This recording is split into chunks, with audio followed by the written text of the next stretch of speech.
Chers amis auditeurs, bonjour, bonsoir, bienvenue sur le Terre-Terre Lorrain, bienvenue sur Radio Lorraine Enragée et bienvenue pour ce deuxième épisode de l'Instant BD avec notre ami illustrateur, chevalier du stylo et mousquetaire de la tablette graphique, Olivier Troclet. Salut Olivier. Salut FX.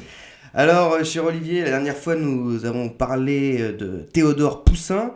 Et cette fois, nous allons embarquer vers d'autres horizons de la bulle, si je puis dire, puisque nous allons nous intéresser à un manga.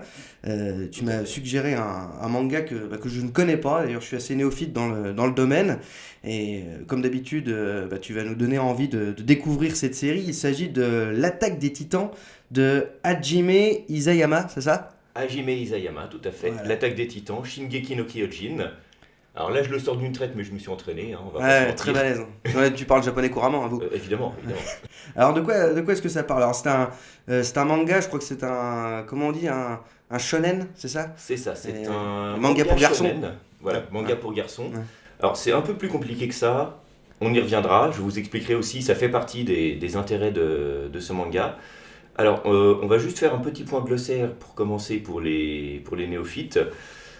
Quand on parle de manga, on parle de papier, on parle de bande dessinée, et dans cette chronique, je vais aborder donc évidemment le manga, puisque l'Attaque des Titans est à l'origine une bande dessinée, sur papier, mais on va aussi parler de la série animée, qui est tirée de ce manga, parce que c'est intéressant d'étudier les deux en même temps, enfin de parler des deux en même temps, vu que les deux œuvres se répondent, et ça c'est quelque chose de très japonais, où souvent en fait, une bande dessinée, encore en cours de publication, est adaptée en dessin animé.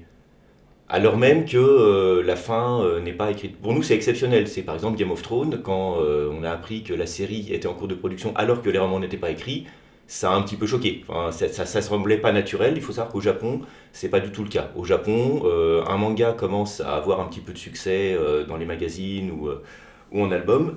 Paf, il est signé pour une adaptation en animé et les deux avancent conjointement. D'accord. Alors, dans ce manga, l'Attaque des Titans, ça parle de quoi ? J'ai un petit peu regardé quand même, hein, avant d'enregistrer. C'est un monde futuristo-médiéval, qui est médiéval-futuriste. J'ai trouvé ça un petit peu curieux. Moi, j'étais un peu perdu. Il y a des histoires de citadelles avec des murs qui empêchent des titans en fait, d'attaquer une communauté, c'est un peu ça ? Voilà, c'est un peu ça. On peut y voir du rétrofuturisme, effectivement, c'est-à-dire que l'univers de base est très médiéval fantastique, donc pour ceux qui voient un petit peu Le Seigneur des Anneaux, ce genre d'ambiance, hein, on est sur l'équivalent de l'Europe, la vieille Europe du XIIIe, XIVe siècle, donc avant l'ère moderne, mais avec des petites touches plus modernes, c'est-à-dire que il va y avoir, par exemple, la façon dont les personnages combattent les titans. Ils utilisent ce qu'on appelle un équipement tridimensionnel, c'est-à-dire ce sont des câbles à air comprimé qui leur permettent, avec des grappins au bout, qui leur permettent de monter, de s'accrocher aux arbres, aux murs, pour pouvoir aller attaquer les titans là où ils sont, c'est-à-dire à une certaine hauteur du sol. Donc oui, dans l'univers de l'Attaque des Titans, l'humanité, ou ce qu'il en reste, vit à l'intérieur d'une grande muraille, qui est le mur China, qui fait une bonne centaine de kilomètres de diamètre. C'est-à-dire qu'à l'intérieur des murailles, c'est un pays. C'est un pays entier avec des champs, des fermes, des maisons, des villes. Il y a plusieurs villes, il y a un fleuve qui traverse au milieu. Et ces gens, pourquoi est-ce qu'ils vivent derrière une muraille ? Parce qu'à l'extérieur, il y a des titans. Et les titans, c'est quoi ? C'est des espèces de géants humanoïdes qui font en général entre 10 à 20 mètres, qui dévorent en fait les humains. Et on nous explique au début de l'histoire que l'humanité a été éradiquée par les titans et que les survivants, tout ce qu'il reste de l'humanité se trouve à l'intérieur de l'enceinte de la muraille. Et donc on va suivre l'histoire de 3 héros, donc en l'occurrence Eren Yeager, le héros principal, qui au début de l'histoire a une douzaine d'années, qui est un jeune garçon un peu impulsif, un peu bagarreur, le bon gars de la campagne, tu vois bien. Et sa demi-sœur adoptive Mikasa et leur ami commun Armin, qui est lui un peu plus... c'est le petit blondinet qui se fait un peu bolosser, mais comme son copain Eren a bon cœur, il vient le défendre, voilà. Donc. Et l'histoire commence quand un titan colossal détruit la muraille, crée une brèche dans la muraille et laisse entrer d'autres titans qui commettent des dégâts dans le village où vit Eren, puisque lui vit avec la plèbe proche de la muraille extérieure. Parce qu'il y a trois murailles concentriques. C'est le principe de la ville médiévale avec la ville haute, avec le palais royal, et là où vivent les nobles. La ville intermédiaire, donc à l'intérieur de la deuxième muraille, où se trouvent les notables, les bourgeois, et la plus grande muraille, la muraille extérieure, celle où je disais, où il y a les fermes, les champs, et donc où vit le tiers-état, où vit la plèbe. On est vraiment sur un contexte médiéval. Et donc ce brave Eren, brave garçon du peuple, voit sa mère se faire dévorer sous ses yeux par un titan. Et jure à partir de ce moment-là qu'il détruira tous les titans, qu'il les tuera tous jusqu'au dernier. Et on va suivre sur 4 saisons d'animation, enfin de séries animées et donc pendant tout le manga, on va suivre son aventure, comment il va intégrer les unités de combat contre les titans et progressivement mettre son plan à exécution. Donc si je pose les bases de l'histoire, en gros, c'est une société, on va dire traditionnelle, qui affronte des grands méchants qui sont un peu quoi, la figure des dieux. Qui sont la figure je dirais la figure du golem, la figure du zombie, c'est-à-dire que les titans ne parlent pas, ils ne donnent pas l'impression d'avoir un but précis. C'est en ça qu'on peut les comparer à des zombies, c'est-à-dire qu'ils avancent, ils tuent, ils avancent, ils tuent. Et ils n'ont pas spécialement de but particulier. C'est une menace, en fait. C'est une menace silencieuse, latente, qui menace l'humanité. Et donc, Eren, Mikasa et Armin, donc les 3 héros que j'ai cités précédemment, vont intégrer ce qu'on appelle le bataillon d'exploration, c'est-à-dire qu'ils vont commencer une formation militaire pour apprendre à maîtriser le fameux équipement tridimensionnel dont j'ai parlé, et au fur et à mesure vont intégrer le bataillon d'exploration. Qu'est-ce que c'est que le bataillon d'exploration ? C'est des têtes brûlées, c'est des dingues. C'est des types qui partent à cheval hors des murs. Pour se faire cramer, pour se faire cramer, ou en tout cas pour combattre les titans et essayer de comprendre aussi d'où ils viennent, qu'est-ce qui les anime et comment les battre plus efficacement. Et voir aussi éventuellement s'il ne resterait pas quelque chose au-delà des murs. Alors, j'en profite pour juste préciser un petit point. Dans cette chronique, on va se concentrer essentiellement sur les saisons 1 et 2 de la série, donc sur la première moitié de la saga, puisque à mi-parcours de l'histoire, il se passe un événement qu'on ne va pas divulgacher ici, et donc au-delà duquel il sera impossible de parler de la série sans devoir dévoiler des éléments de l'intrigue. Donc on va vraiment se concentrer sur le début, puisque l'idée en plus est de donner envie aux auditeurs de découvrir cette œuvre.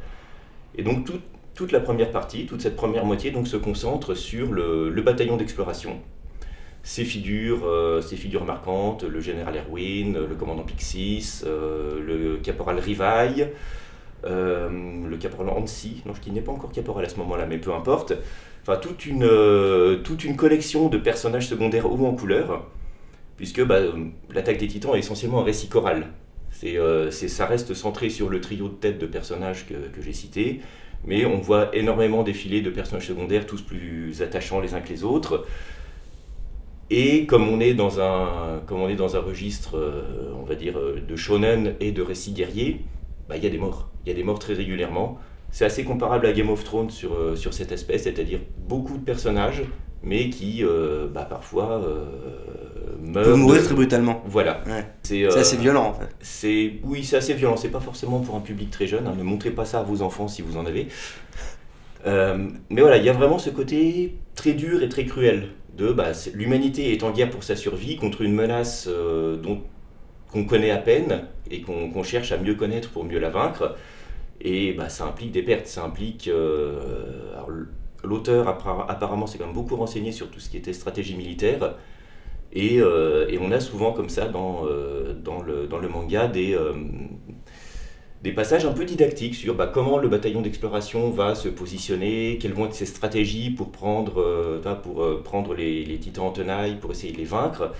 Et à un moment même de l'histoire, donc non seulement les vaincre, mais aussi être capable de pouvoir les immobiliser, les capturer pour pouvoir les étudier. On a notamment le personnage de Hansi qui est une espèce de dingue, de dingue parmi les dingues, qui a un énorme espèce vous me pardonnerez l'anglicisme, un espèce de kink sur les titans.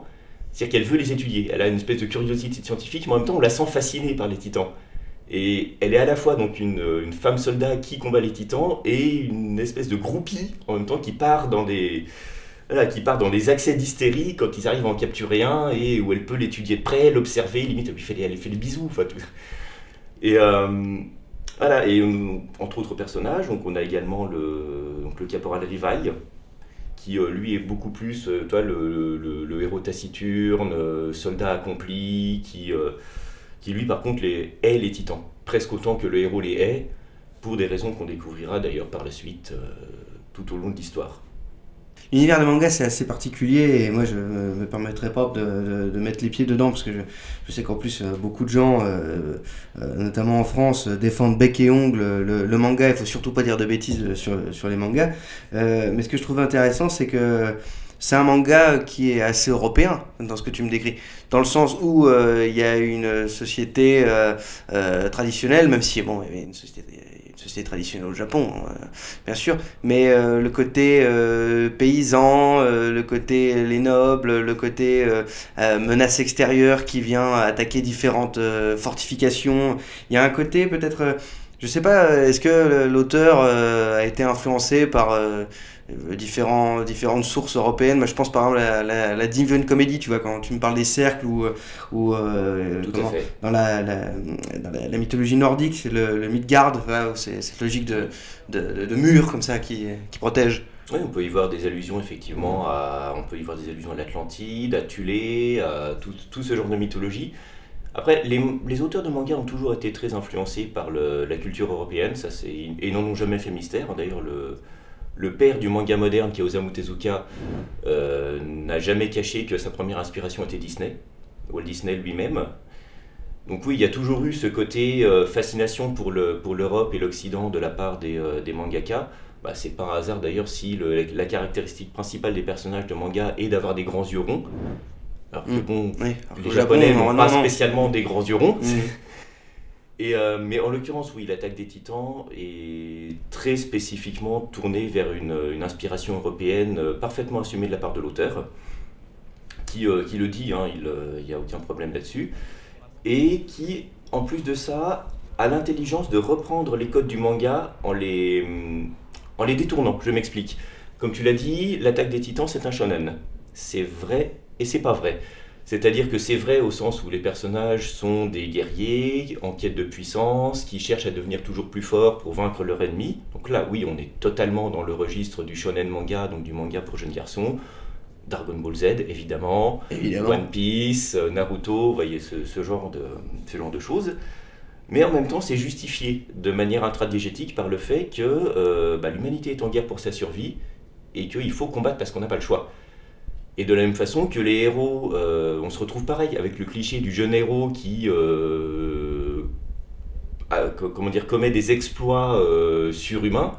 Je veux dire, l'équipement tridimensionnel qui donne presque l'impression qu'ils volent quand ils combattent, tu vois, ce genre de choses.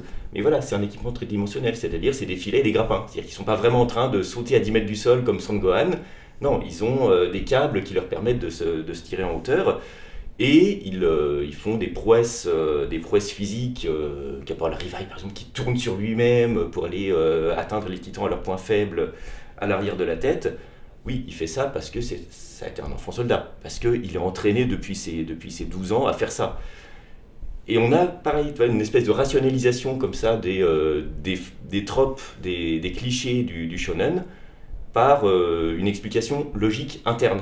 Oui, les héros sont très balèzes, mais parce qu'ils ont été entraînés durement Et ils ont été entraînés durement parce que c'est ça ou mourir. Et le manga n'est pas avare de morts cruelles de jeunes héros auxquels on s'est attaché, mais parce que ils ont eu un moment de faiblesse. Ils n'étaient pas suffisamment entraînés, ils n'ont pas été suffisamment vigilants. Et ce monde ne leur pardonne pas. Il suffit d'un moment d'inattention, d'un faux mouvement, et on se fait bouffer par un titan. Donc la thématique de la survie est très développée. Elle est primordiale, elle est centrale. Et j'ai regardé aussi un petit peu en enregistrement. C'est un manga, une série qui a été pas mal attaquée. Puisque justement l'auteur développe certains thèmes et on l'a accusé en filigrane, hein, mais c'est souvent comme ça, on l'a accusé à la fois de soutenir Abe, qui est le premier ministre japonais, de mettre en avant une espèce de fibre très nationaliste qui est assez banale finalement pour les Japonais, mais en Occident on a un peu perdu cette notion-là. Mais on l'a même aussi accusé de promouvoir une certaine forme de fascisme. Oui, effectivement. C'est souvent les Occidentaux, hein, attention, qui lui reprochent ça. Au Japon, la perception est très différente. Les Occidentaux ont toujours cette tendance à voir plus dans la civilisation des autres que ce que les autres eux-mêmes y voient. Mais bon. Si tu veux, on a nos filtres de lecture qui ne sont pas les mêmes, ça c'est normal. Après, effectivement, l'auteur a effectivement...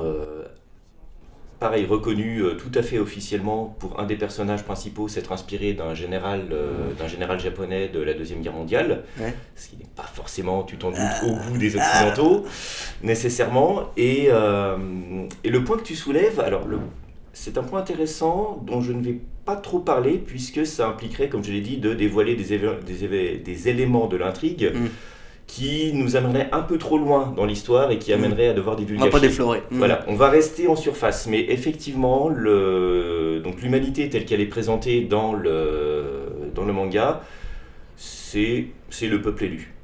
On peut vraiment le dire comme ça, c'est le peuple élu, ce sont les survivants de l'humanité qui ont un destin particulier, qui est lié, ça je ne divulgage rien, on s'en doute dès le début, qui est lié évidemment aux titans, puisque les titans ne viennent pas de nulle part. Et les développements géopolitiques, les développements anthropologiques qui auront lieu tout au long de l'histoire ont effectivement amené certains intellectuels et médias occidentaux à y voir effectivement une forme déjà de nationalisme et on va dire les termes d'antisémitisme, c'est-à-dire que je pense par exemple au site polygone.com qui fait un petit peu la pluie et le beau temps sur la pop culture aux États-Unis, qui publie un article, je cite, ouvrez les guillemets, le sous-texte fasciste de l'attaque des titans ne peut pas être, excusez-moi je l'ai en anglais, overlooked, ne peut pas être mis de côté. Ouais. Voilà, on ne peut pas faire comme si ça n'existait pas. C'est problématique. Ah, c'est problématique. Voilà. C'est-à-dire que, en gros, il est reproché à l'auteur Isayama de promouvoir la théorie sioniste, l'idée que la théorie de la domination mondiale juive, l'idée que le peuple élu, après avoir été persécuté, deviendrait persécuteur et chercherait à dominer le monde. L'auteur n'élude pas cette question, effectivement. Je ne saurais dire, après je ne suis pas dans sa tête, si ça fait partie de ses inspirations ou si c'est simplement... c'est un auteur. Donc à un moment il capte aussi l'air du temps, qu'il le veuille ou non. Ça, je me garderai bien de me prononcer sur ses intentions, mais oui, c'est là, effectivement. Il y a cette notion du peuple élu qui lutte pour sa survie par tous les moyens. Mais ce qui est bien, moi, je remarque quand même que chez les auteurs japonais, on s'en cache pas, quoi. On soulève les questions, ils y répondent, c'est clair, net et précis. Voilà, mais c'est pas militant. C'est pas militant. Voilà, ceux qui lui reprochent des thèses nauséabondes, ils voient un propos militant. Encore une fois, je ne veux pas parler à la place de l'auteur, mais en tant que spectateur et amateur de la série, je constate effectivement que cette question est abordée, n'est pas éludée, mais je dirais pas jusqu'à dire qu'elle est discursive, qu'elle tient un propos qui soit pertinent par rapport à notre monde actuel, au sens pas géopolitique. Par contre, ça parle énormément de notre humanité.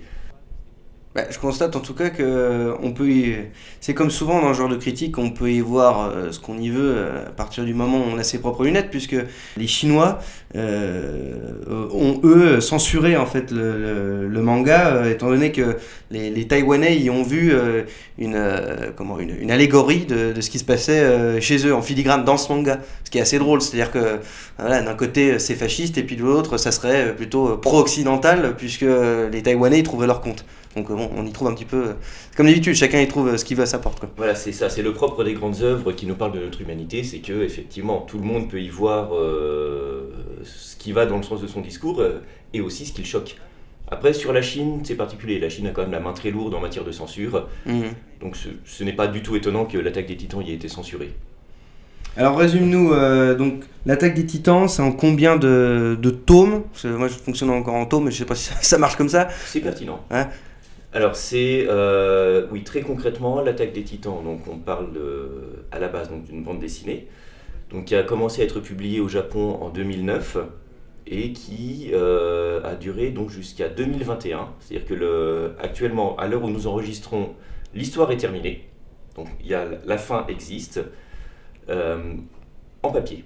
Okay. La série, comme je disais tantôt, étant en cours de production en parallèle du manga, mais avec un léger temps de retard forcément, puisqu'il faut que la production se fasse, elle aussi touche à sa fin, c'est-à-dire que là, nous avons eu 4 saisons, dont la première saison a été diffusée en 2013, deuxième saison 2017. Je m'expliquerai pourquoi il y a eu 4 ans entre la saison 1 et la saison 2. Et la saison 4... La dernière saison est actuellement en cours de diffusion et on est à une poignée d'épisodes de la fin. Je pense que d'ici quelques semaines, quelques mois, les auditeurs qui découvriront ce podcast connaîtront la fin. Question importante, est-ce que la version papier est mieux que la version animée? Vaste débat. Auquel je ne vais pas répondre parce que j'ai pas envie qu'on se fasse incendier dans les commentaires. Ah bah si, non mais même si... moi je veux savoir. Alors, je ne vais pas donner mon avis, je vais donner des éléments factuels. Ok, vas-y. Le fait est que l'auteur, donc Hajime Isayama, a participé de très près à la production de la série animée. Pour 2 raisons. Déjà, à cause de la concomitance temporelle entre le développement de l'une et de l'autre, c'est-à-dire que lui écrivait et dessinait la bande dessinée pendant que les animateurs et producteurs de la série travaillaient avec un léger décalage, mais quand même malgré tout en parallèle. Il faut savoir donc que déjà l'auteur s'est énormément impliqué dans la production de la série, en validant, comme peut le faire par exemple une J.K. Rowling dans les films d'Harry Potter, c'est-à-dire qu'elle valide les scénarios, elle valide les choix de casting, etc. Donc Isayama, en tant qu'auteur de la série, a cette prérogative, mais il est allé plus loin que ça. C'est-à-dire qu'il a profité en fait de la série animée pour retravailler et améliorer son manga. Parce qu'il faut savoir que quand il a commencé, il était très jeune. Isayama, il a 36 ans. Donc rappelez-vous, ça a commencé à être publié en 2009, il avait 24 ans quand l'Attaque des Titans a commencé. Et il a commencé les premières ébauches qui ont été présentées à l'éditeur, il avait 19 ans quand il est allé les voir avec son carton sous le bras. Et il a eu l'humilité et l'intelligence de se dire j'étais peut-être un peu jeune quand j'ai commencé, j'étais peut-être un peu inexpérimenté, j'ai un peu plus de bouteilles aujourd'hui. Je vais retravailler tout ça. Voilà, et notamment par exemple sur la saison 3 qui a été diffusée en 2018-2019, l'auteur a retravaillé son propre scénario pour la série, en disant en fait il y avait des défauts, j'étais pas content de ce que j'ai fait, donc l'histoire est légèrement différente dans la série d'animation qu'elle l'est dans le manga, mais par la volonté de l'auteur, parce que lui s'est dit je vais améliorer mon truc. De la même façon, rien ne dit que la fin de la série d'animation sera la même que celle du manga. D'accord. Il y a des chances que dans les grandes lignes ça aille vers la même chose, mais l'auteur en général est plutôt ouvert. On sait également, il avait confié qu'il avait écrit plusieurs fins différentes, et qu'il choisirait l'une ou l'autre en fonction des retours à la fois de la bande dessinée, sur la bande dessinée, des lecteurs et des spectateurs de la série d'animation. Parce que un petit truc à préciser sur ce que nous on est habitué en Europe, en Occident, à des bandes dessinées qui sortent prêtes. C'est-à-dire l'auteur lui a travaillé pendant 1 an, 2 ans sur son album, il le sort. et ainsi de suite, et ainsi de suite, et chaque album est autosuffisant, et il fait son truc dans son coin. Au Japon, c'est un peu différent, c'est-à-dire c'est du stop ou encore. C'est-à-dire l'auteur arrive avec un épisode 1, qu'il signe chez un éditeur, l'éditeur le prépublie dans un magazine. Si ça a du succès dans le magazine, c'est publié en album, donc les mangas qu'on achète en librairie. Mais au moment où le tome 1 du manga sort, rien ne dit qu'il y aura un tome 2. Et quand le tome 2 sort, rien ne dit qu'il y aura un tome 3, et ainsi de suite, et ainsi de suite, et ainsi de suite. C'est du stop ou encore, et c'est pareil pour la série d'animation. La fin n'est jamais prévue, quoi. Voilà, en général, elle est écrite à l'avance, mais pour ça, par exemple, comme je disais tout à l'heure, qu'il s'est passé 4 ans entre la saison 1 et la saison 2 de la série d'animation, parce que voilà, le studio a dit, ok, on signe une saison 1, donc qui va couvrir tant de tomes du manga déjà publié, et puis après on verra. S'il y a de l'audimat, s'il n'y a pas d'audimat, on arrête. D'accord. De la même façon que la bande dessinée, si les ventes chutent, si elles sont décevantes, il n'y aura pas de tome suivant. C'est vraiment du stop ou encore. C'est un format auquel on n'est peut-être pas habitué, nous, en Europe, dans la bande dessinée et dans l'animation. Mais du coup, ça a donné aussi une force à l'auteur qui s'est dit, puisqu'on avance en fait de manière itérative, et lui ayant l'humilité de se dire j'ai été très jeune quand j'ai commencé, il en a profité pour s'améliorer. Il a tenu compte des retours des lecteurs, il a tenu compte aussi du travail des scénaristes de la série d'animation qui lui ont dit écoute là ton truc ça marche, ça marchait peut-être sur le papier, ça faisait illusion, mais une fois transcrit en animation avec des dialogues, des voix, ça marche plus trop, donc ok on retravaille. Ouais, c'est un processus itératif sur lequel tout le monde profite, quoi. Et c'est pour ça que c'est difficile en fait à la fois de dire est-ce que le manga ou la série d'animation est meilleure, est-ce qu'ils sont différents, ils sont complémentaires, ils avancent de front. Eh oui, mais il faut toujours poser ce genre de questions. Mais oui. Normal. Bon, on s'approche de la fin, Olivier. Bon, en tout cas, tu m'as donné envie parce que je connaissais pas du tout. Et moi, j'ai, comme la plupart des gamins des années 90, j'ai des goûts sur les mangas assez tranchés. Hein. C'est Dragon Ball Z, Evangelion, des choses comme ça. Mais je ne connaissais pas, donc tu m'as donné envie. Il y a un aspect, je trouve, très jeu vidéo, un peu RPG avec des personnages qui se développent, etc. Oui, il y a cette notion, effectivement. J'ai l'impression. Alors, en une phrase, pourquoi est-ce que c'est bien ? En une phrase. Je dirais c'est bien parce que c'est une œuvre qui, comme toutes les grandes œuvres, nous parle de l'humanité. C'est très bateau, c'est très cliché, vous me pardonnerez, mais si je devais vous vendre l'attaque des Titans sur une phrase, ce serait celle-là. C'est D'accord. Au-delà du contexte, au-delà des polémiques, au-delà de l'aspect est-ce que c'est mieux en animation, est-ce que c'est mieux sur papier. C'est une œuvre qui nous parle de nous, qui nous parle de l'humanité, de sa lutte pour sa survie et de ce qui fait de nous des êtres humains, jusqu'où on est prêt à aller pour survivre, jusqu'où certains peuvent perdre leur humanité pour garantir la survie de l'humanité dans son ensemble. La question plus que d'actualité en 2022. N'est-il pas ? Donc je pense que ça plaira à certains de nos auditeurs. En plus, l'influence de la civilisation européenne et puis des grands mythes européens dans tout ça, ça ne peut que plaire. Et moi, vraiment, tu m'as donné envie. Donc, allez-y. Merci, Olivier. Merci FX. Et on se retrouvera pour un prochain épisode. On parlera, je sais pas, on a fait BD classique pour le premier, manga, peut-être comics le prochain, on verra. Avec plaisir. Tu nous redira. Merci à vous, chers auditeurs, de nous avoir écoutés jusque-là. J'espère que Olivier vous a donné envie. Et quant à moi, je vous recommande de diffuser ce petit son, de mettre un pouce bleu, bien sûr, un petit commentaire, si vous êtes d'accord, pas d'accord, si vous connaissez le manga, si vous l'avez aimé, si vous l'avez pas aimé, allez-y, n'hésitez pas. C'était François-Xavier Consoli pour Radio Lorraine Enragée. La vie commence toujours demain, et haut les cœurs.